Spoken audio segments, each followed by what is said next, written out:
गुंडे, बदमाश और बाहुबली यूपी बिहार में काफी फलते फूलते रहते हैं। 2 दशक पहले तक राजनेता इन जैसे लोगों को अपने स्वार्थ के लिए पालते थे और इनसे अपना काम लेते थे, लेकिन अब ये बाहुबली सीधा नेता बन रहे हैं और गैर कानूनी काम करके करोड़ों की संपत्ति बना रहे हैं। राजनीतिक रसूख की वजह से इनके ऊपर कोई कार्यवाही भी नहीं होता और कोई ऐसी सरकार भी यूपी बिहार में नहीं बनती जो ऐसे लोगों पर सरकारी कार्यवाही करे।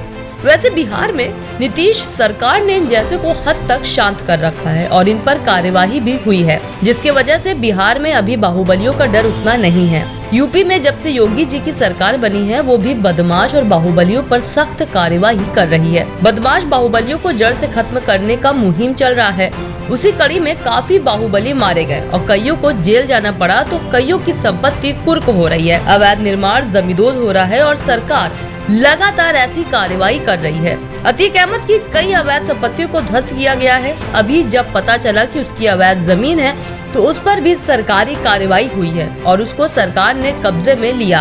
अहमदाबाद जेल में बंद माफिया अतीक अहमद की करोड़ों की संपत्ति पर कार्रवाई के बाद पुलिस उसके बैंक खातों को भी कुर्क करने जा रही है। उसके 11 खातों को चिन्हित किया गया है, जिन्हें सीज कराया जाएगा।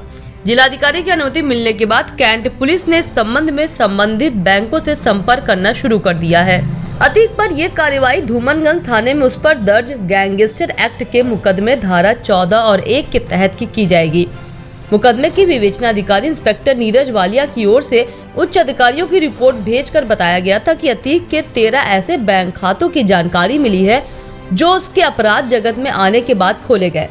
इनमें से 7 प्रयागराज, 3 नई दिल्ली, 1 लखनऊ व 2 बलरामपुर स्थित बैंकों में खुलवाया गया है। एसएसपी ने रिपोर्ट के आधार पर खातों को कुर्क करने के संस्तुति करते हुए जिला प्रशासन को पत्र भेजा था। रिपोर्ट व संबंधित साक्ष्यों के अवलोकन के बाद जिलाधिकारी ने खातों को कुर्क करने का आदेश जारी कर दिया है, जिसमें कुल 11 खातों को कुर्क करने की अनुमति प्रदान की गई है। आदेश में कहा गया है कि 2 खाते पूर्व में ही कुर्क किए जाने की वजह से कुल 11 खातों पर कार्रवाई की अनुमति दी जा रही है।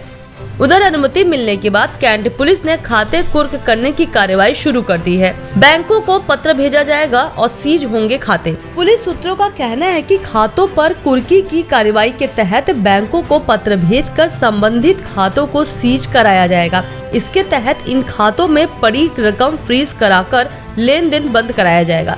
जिलाधिकारी की ओर से कार्रवाई के लिए पुलिस को 30 अक्टूबर तक की मोहलत दी गई है। क्या पूरा मामला था, क्यों सीज की गई, कौन से मुकदमे में किया गया था? 200/20 क्राइम नंबर में जो धूमनगंज में गैंगस्टर एक्ट केस इनके ऊपर अतीक अहमद पुत्र स्वर्गीय हाजी फिरोज के ऊपर केस रजिस्टर किया गया था। इसके अंतर्गत 14 की कार्रवाई में लोगों की अपने क्राइम से जो भी इन्होंने संपत्ति अचल और अचल अर्जित की है उनका चिन्हीकरण किया जा रहा है। इसी के क्रम में एक प्रॉपर्टी चिन्हित की गई थी जो 1/332 आई जो प्रॉपर्टी है धूमनगंज में नीम सराय और नीम सराय सरकारी आवास योजना। इस प्रॉपर्टी का कुर्की का आदेश आया था ऑनरेबल डीएम साहब के यहाँ से। उसको कुर्क करते हुए उस प्रॉपर्टी को इसका कंप्लेंस करते हुए और रिपोर्ट डीएम साहब को भेजी गई है।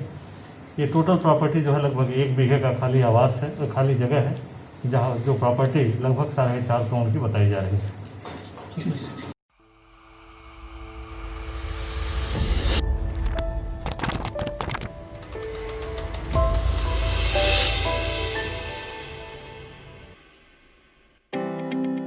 क्या आप चाहते हैं घर बैठे ऑनलाइन तैयारी? तो देर ना करें, जल्द ही ज्वाइन करें डॉक्टर अंसारी सर और उनकी टीम के कुशल मार्गदर्शन में हिंदी वर्सिटी की ऑनलाइन क्लासेस, जहां आप कर पाएंगे ISPCS, ARO, RO, UPSSC, UGC net, PGT, TGT, assistant professor और वनडे एग्जाम की पूरी तैयारी with high definition video quality. अब ऑफलाइन क्लासरूम का एहसास पाएं घर बैठे अपने फोन पर। आज ही सब्सक्राइब करें हमारे YouTube चैनल हिंदी वर्सिटी को। अधिक जानकारी के लिए संपर्क करें।